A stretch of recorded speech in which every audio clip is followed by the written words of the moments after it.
Hello, this is my vlog for Standard 5, 6, and 7. How do effective leaders provide coherent systems of academic and social support services, extracurricular activities, accommodations to meet the range of learning needs of each student? You see a quote there which has to do with Module 36 in my conversation with our learning coordinator, our support services coordinator, Dr. Ira Canada, and he outlined how we operate at our school, that we do operate, even though we are located in China, we do operate according to American standards of support, and we do follow all American laws of availability of support. We also have a wellness survey that goes out each month to our students, and it allows them to identify any needs that they may have in a confidential manner. Um, we have a very vibrant and well-staffed counseling department, which really does a great job of meeting the needs of students. They can get support in any given areas, not only with course registration and college applications, but any social, emotional, psychological needs that they may have. How does an effective leader plan for uncertainty, risk, emergencies by creating a risk mitigation plan and making provisions to create a safe and secure environment for students and staff?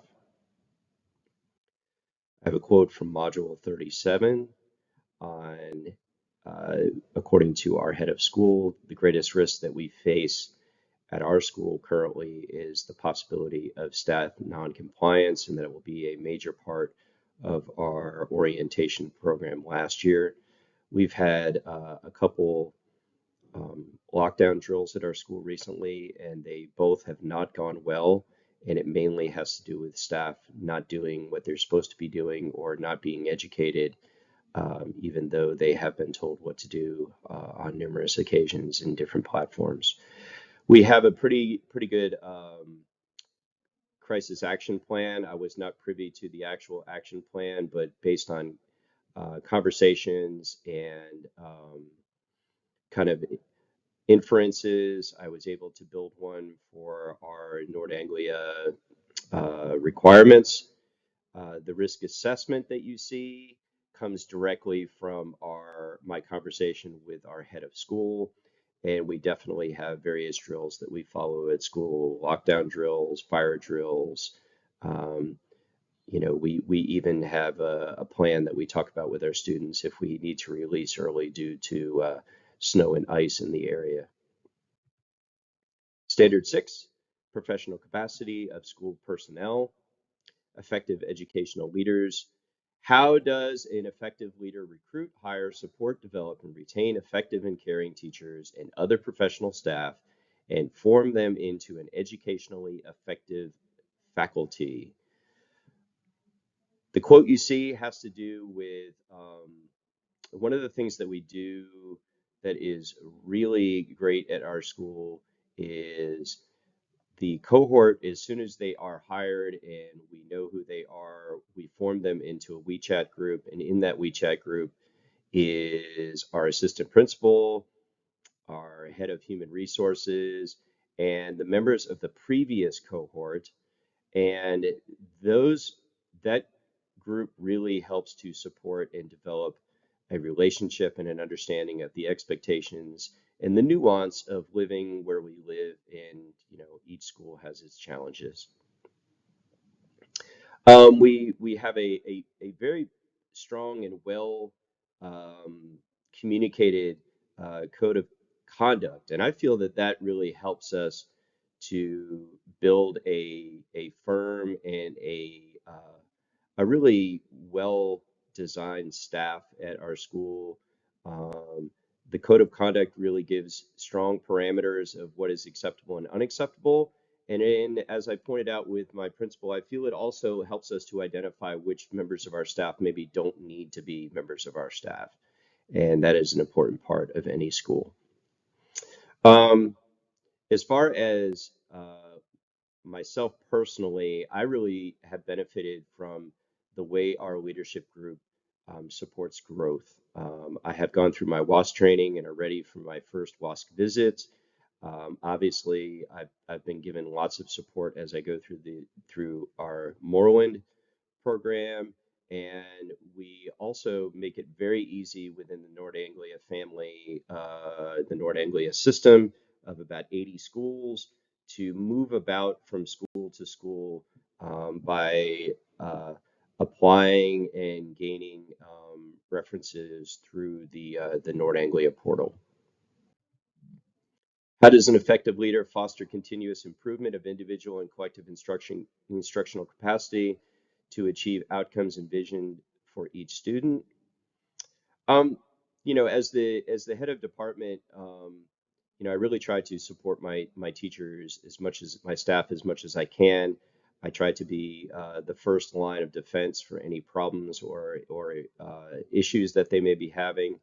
Um, we also have done a really good job at our school of building, in the quote that you see, in building departments that have a nice balance between young teachers or new teachers to the school and a foundation of veterans who can really help with the maybe the transition to using map data and various other forms of data, but also standards-based grading and maybe even being new to teaching AP classes.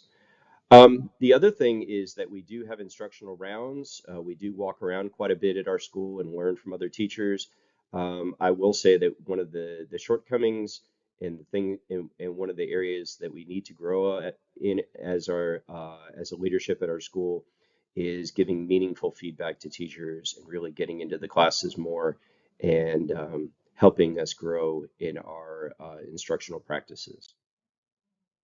How does an effective leader deliver actionable feedback in instruction and other professional practices through valid research anchored systems of supervision and evaluation, support and development of teachers and staff members' knowledge, skills, and practices?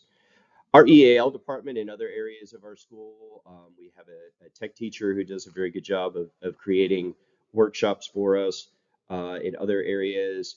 Um, we do get lots of opportunities to improve. Our PD program in our school is pretty good. Um, I will go back to the previous slide where I talked about we could use more one-on-one growth and feedback in that area. But you know, like I said, we do a pretty good job within our departments of really moving people forward. Um, but this is an area of our school that really could see some improvement and some growth in that area.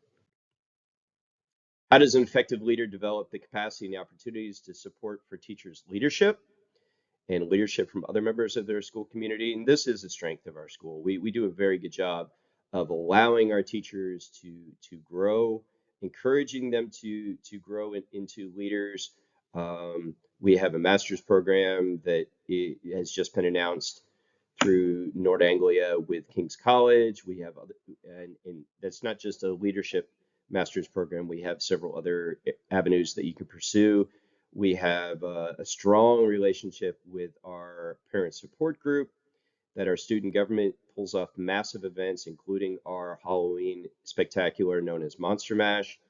And then the Nord Anglia University has a very large library of courses and classes that you can take in everything from leadership and coaching to um, you know the use of standards-based grading, giving meaningful feedback to not only your to other staff members but also to your students.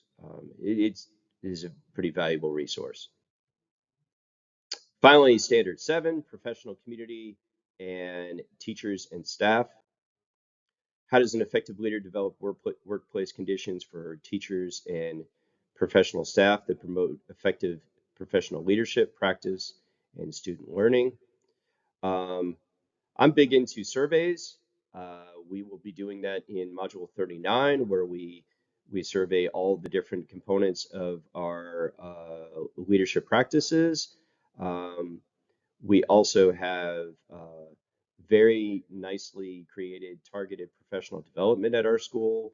And one area of our school that is definitely a strength is very clear and very concise uh, communication from leadership to our staff. We don't get emails once, twice, three times a day. We get one big email on Sunday evening, and then we get a hump day email, and that is pretty much it. And it really is very clear. Of course, many staff don't read the email, but that's on them.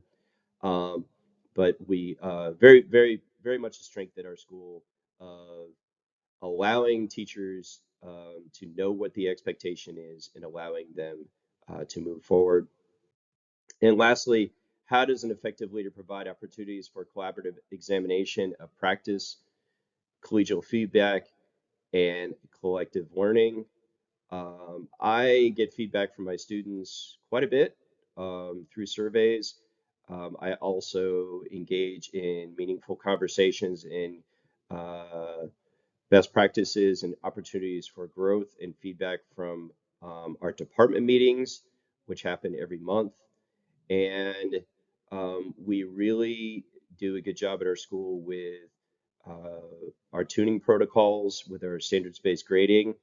I would love to see us do more of that, but overall, we do a pretty good job in that area. That is my blog for standards 5, 6, and 7. Have a great day.